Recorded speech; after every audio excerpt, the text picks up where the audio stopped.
بسم اللہ الرحمن الرحیم۔ السلام علیکم۔ میں ہوں سید سردار احمد پیرزادہ۔ آپ کو گرے زون ود سردار پیرزادہ میں خوش آمدید۔ آج سب سے پہلے ایک شہری کی حیثیت سے میں اپنے وزیر اعظم شہباز شریف صاحب سے جواب طلبی کرنا چاہتا ہوں، کچھ پوچھنا چاہتا ہوں، اور سب سے آخر میں الیکشن کمیشن کا بدلتا ہوا موڈ آپ سے ڈسکس کروں گا، اور اس کے درمیان چند چھوٹے چھوٹے نکات ہیں۔ لیکن آپ سے درخواست کہ اگر آپ نے اب تک یہ چینل سبسکرائب نہیں کیا تو آپ ضرور کیجئے، اپنے دوستوں سے شیئر کیجئے۔ سب سے پہلے شہباز شریف صاحب کی بات کریں، جو اس وقت سٹنگ وزیر اعظم ہیں پاکستان کے۔ آپ جانتے ہیں کہ وہ اس وقت 3 روزہ دورے پر ترکی گئے ہوئے ہیں۔ میں پاکستان کے ایک بہت ہی عام شہری کی حیثیت سے وزیر اعظم صاحب سے پوچھنا چاہتا ہوں، جواب طلبی کرنا چاہتا ہوں کہ ترکی کا جو دورہ ہے وہ 3 روزہ دورہ، ایک وزیر اعظم کے لیے 3 دن کوئی اہمیت ہی نہیں رکھتے۔ یعنی وہ دورہ 1 دن میں بھی ہو سکتا تھا، 2 دن میں بھی ہو سکتا تھا، لیکن شہباز شریف صاحب 3 روزہ دورے پر چلے گئے۔ آپ دیکھیے کہ 3 دنوں میں تو عمرہ ہو جاتا ہے، 3 دنوں میں تو مختصر سا حج ہو جاتا ہے، لیکن شہباز شریف صاحب کو شاید پیچھے کوئی کام ہی نہیں ہے۔ یہ ملک جو ہے سب طرف راوی چین لکھ رہا ہے، اور شہباز شریف صاحب 3 روزہ دورے پر ترکی چلے گئے۔ اگر وہ فارغ ہوتے تو ضرور جاتے، لیکن وہ فارغ نہیں ہے۔ وہ پاکستان کے 22 کروڑ عوام کو جواب دہ ہیں۔ ان کو جواب دینا چاہیے کہ کون سے ایسے مسائل تھے۔ کیا وہ وہاں سے اربوں ڈالر امداد لے آئیں گے ترکی سے؟ ترکی ہمارا بہترین دوست ہے، ہم اس سے بہت محبت کرتے ہیں، عوام کی سطح پر پیار موجود ہے، لیکن کیا ایک پاکستان کے وزیر اعظم کو، جبکہ پاکستان انتہائی اندرونی اور بیرونی خطرات سے دوچار ہے، انتہائی اندرونی سیاسی خلفشار سے دوچار ہے، وہاں کا وزیر اعظم 3 روزہ سرکاری دورے پر چلا گیا؟ کیا شہباز شریف صاحب کو یہ معلوم نہیں کہ جو پیپلز پارٹی کے رہنما سید خورشید شاہ ان کو ایک خط لکھ چکے ہیں، اور ایک لحاظ سے میرے اندازے کے مطابق جواب طلبی کر رہے ہیں کہ جو کابینہ کے اجلاس کیوں نہیں بلائے جا رہے ہیں؟ جناب وزیر اعظم شہباز شریف صاحب، اس خط کو معمولی نہ لیجئے گا۔ لہٰذا ایک شہری کے طور پر میں پوچھنے کا حق رکھتا ہوں، میں اپنے وزیر اعظم سے جواب طلبی کا حق رکھتا ہوں کہ کیا ایسے فراغت کے مسائل تھے، فراغت کے لمحات تھے کہ آپ 3 روزہ دورے پر ترکی چلے گئے؟ یہ جلد ختم بھی کیا جا سکتا تھا۔ اس کے بعد آتے ہیں کہ عمران خان صاحب نے، جو سابق وزیر اعظم ہیں پاکستان کے، انہوں نے سپریم کورٹ میں درخواست دے دی ہے کہ انہیں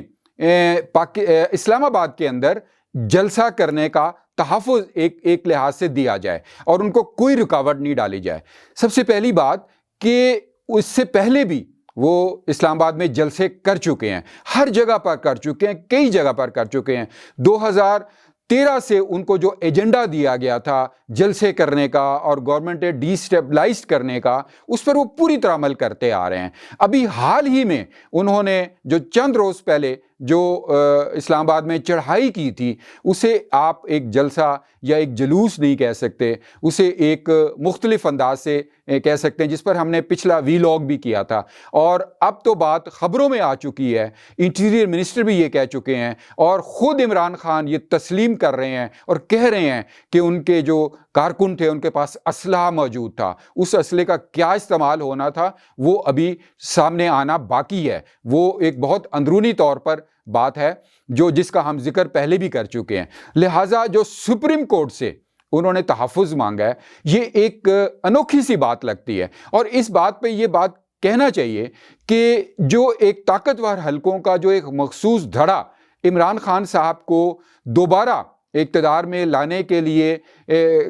گامزن ہے، مبینہ طور پر لانا چاہتا ہے، وہ ان کو شاید یہ راہ دکھلا رہا ہے کہ سپریم کورٹ اور عدلیہ کے سہارے وہ دوبارہ اس طرح کی کو سہولت حاصل کر سکیں۔ میں یہاں پر ایک پوچھنا چاہتا ہوں کہ عمران خان اتنے فرسٹریٹ کیوں ہیں کہ وہ جلد سے جلد، یا ان کو جو ان کے ساتھ سپورٹر ہیں ایک مخصوص حلقے کے، وہ اتنے فرسٹریٹ کیوں ہیں کہ جلد سے جلد عمران خان جو ہیں وہ طاقت میں دوبارہ آئیں؟ وہ حلقے اور عمران خان صاحب شاید یہ چاہتے ہیں کہ نومبر سے پہلے عمران خان کو طاقت میں آنا چاہیے، اور اتنے فرسٹریٹ کیوں ہیں عمران خان کہ نومبر سے پہلے وہ اقتدار میں آئیں؟ اب آپ دیکھیے کہ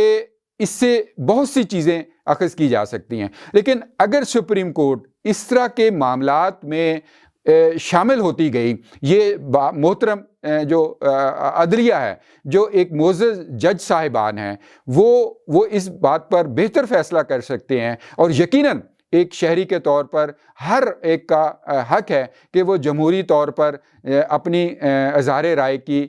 بات کرے اور آگے بات اپنی لے کے جائے، لیکن جو ایک سٹنگ گورنمنٹ ہوتی ہے اس کو بھی مخصوص تحفظ حاصل ہونا چاہیے کہ جب مخصوص ٹولہ اس کے خلاف ایک آئین سے ماورا یا ایک کوئی فساد والی کوئی ایسی اقدامات کر رہا ہو تو اس کو بھی تحفظ ہونا چاہیے، کہ کیونکہ جو گورنمنٹ کا تحفظ ہے وہ عام شہریوں کا بھی تحفظ ہے۔ اب میں یہاں پر ایک بہت اہم ایک بات سوچ کرتا ہوں کہ جو بلیو ایریے میں جو درخت جلائے گئے، جو ایک خوفناک منظر پیش کر رہے ہیں، بے شک درخت جو ہیں یا جو پودے ہیں وہ زبان نہیں رکھتے، کیا وہ جاندار نہیں ہیں؟ ہمارے شرعی طور پر، ہمارے مذہبی طور پر، اور جو انٹرنیشنل لاء ہیں وہ درختوں کو اور پودوں کو پروٹیکشن دیتا ہے، اور یہی عمران خان جو بلین ٹری سونامی جو اس کی بات کرتے تھے، اور انہی کے جو جیوز بہنوئی ہیں ان کی سپورٹ پر عمران خان کے حق میں بات کی گئی یونائٹڈ نیشن میں برطانوی وزیر اعظم نے، کیونکہ ان کے جو بہنوئی نہیں سالے جو ہیں، بردر ان لا ہیں، یہ ان کے سابق بہنوئی ہیں، ان کے کہنے پر یہ بات کی گئی، اور وہ وہاں پر انوائرمنٹ کے مشیر اور وزیر ہیں۔ وہی عمران خان، ان کے ہی ساتھی جو ہیں بلیو ایریے کے درخت ایسے جلے ہوئے منظر پیش کر رہے ہیں، ایسا خوفناک منظر پیش کر رہے ہیں، اس بات پر از خود نوٹس بھی لیا جانا چاہیے کہ جو درخت ہیں وہ بھی جاندار ہیں شرعی طور پر، ہمارے مذہب اسلام کے طور پر، اور شاید یقیناً تمام مذاہب میں، تمام میتھ میں اور تمام آئیڈیالوجی میں درختوں اور پودوں کی بھی بڑی اہمیت ہے۔ اس بات پر بھی سپریم کورٹ کو نوٹس لینا چاہیے کہ وہ کیوں جلائے گئے اور ان کو جلانے والوں کے خلاف کیا اقدامات کیے گئے۔ اب آگے آتے ہیں کہ جو ایک ANP عوامی نیشنل پارٹی ہے، اس کو میں سلام پیش کرتا ہوں۔ ہم عوامی نیشنل پارٹی چونکہ ہم کہتے ہیں کہ ایک لحاظ سے ایک خاص کہیے کہ علاقے کی جماعت ہو کر رہ گئی ہے، نیشنل لیول پر اس کا اس طرح پوسچر نہیں ہے، لیکن آپ دیکھیے کہ ان کے جمہوری اقدامات، ان کی جمہوری اقدار دیکھیے کہ ANP کے رہنماؤں نے جو عمران خان نے KP کے جو سورسز استعمال کیے ہیں، اور جو وہاں کے جو اس وقت کے وزیر اعلیٰ ہیں، جو عمران خان کے وزیر اعلیٰ ہیں، انہوں نے دھمکی دی ہے کہ وہ آئندہ ہو سکتا ہے فورس استعمال کریں، KP کی پولیس فورس فیڈریشن کے خلاف، فیڈرل حکومت کے خلاف۔ اس بات پر ANP کے جو رہنما ہیں وہ عدالت جا رہے ہیں۔ اب دیکھیے کہ یہ کتنی اہم بات ہے کہ انہوں نے اس بات کو جوڈیشری میں چیلنج کرنے کا اور جوڈیشری کو میں ٹیک اپ کرنے کا معاملہ بات کی ہے۔ آپ دیکھیے کہ عمران خان کے خلاف سٹنگ گورنمنٹ ہو، جتنی اتحادی گورنمنٹ ہو، سب خلاف باتیں کر رہے ہیں، لیکن ان کے کتنے اقدامات وہ عدالت میں لے کے گئے ہیں؟ آپ بتائیے کہ کہتے ہیں کہ جی انہوں نے آئین کی خلاف ورزی کی، کتنے آئین کی خلاف ورزی کے حوالے سے 198 یا 197 جو جنہوں نے اتحادی جو موجود ہیں ممبرز ہیں، جنہوں نے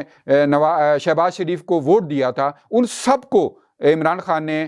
وہ کہا کہ یہ سازش میں شریک ہیں، غدار ہیں۔ 198 MNAs میں سے کتنے اپنے خلاف غداری کا الزام لگنے پر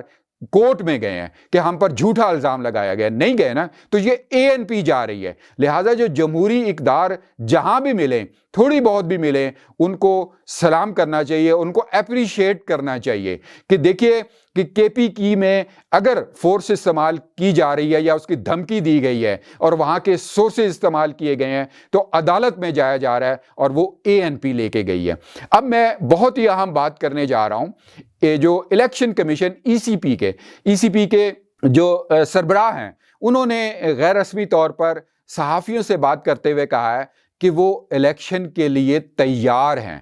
اور یہ فیصلہ حکومت کا ہے. یہ بڑی اہم بات ہے. اس سے پہلے آپ دیکھیے کہ وہ کہہ رہے تھے کہ ہم اکتوبر سے پہلے تیار نہیں ہیں, ہمیں مخصوص معاملات حل کرنے ہیں, اس کے بعد اکتوبر کے بعد الیکشن کمیشن تیار ہوگا انتخابات کے لیے. لیکن یہ بیان جو ہے یہ بہت اہم ہے, کیونکہ اگر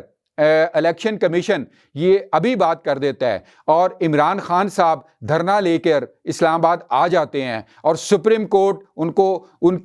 کے جتنا جو ان کی خواہش ہے ان کی پرے کے مطابق وہ تحفظ دے دیتی ہے, تو اور یہ سب کچھ اسی صورت میں ہوگا, تب یہ کہنا چاہیے کہ شاید ہوا کا جھونکا ہلکا سا بے شک دوبارہ عمران خان کی طرف چلنے والا ہے. تو اس بات پر ضرور غور کیجئے گا. اور یہ بات آخر میں جاتے جاتے یہ بات میں ضرور عمران خان صاحب سے پوچھوں گا اور ان کو سپورٹر سے ان سے پوچھوں گا کہ آخر ایسی کیا فرسٹریشن ہے کہ وہ نومبر سے پہلے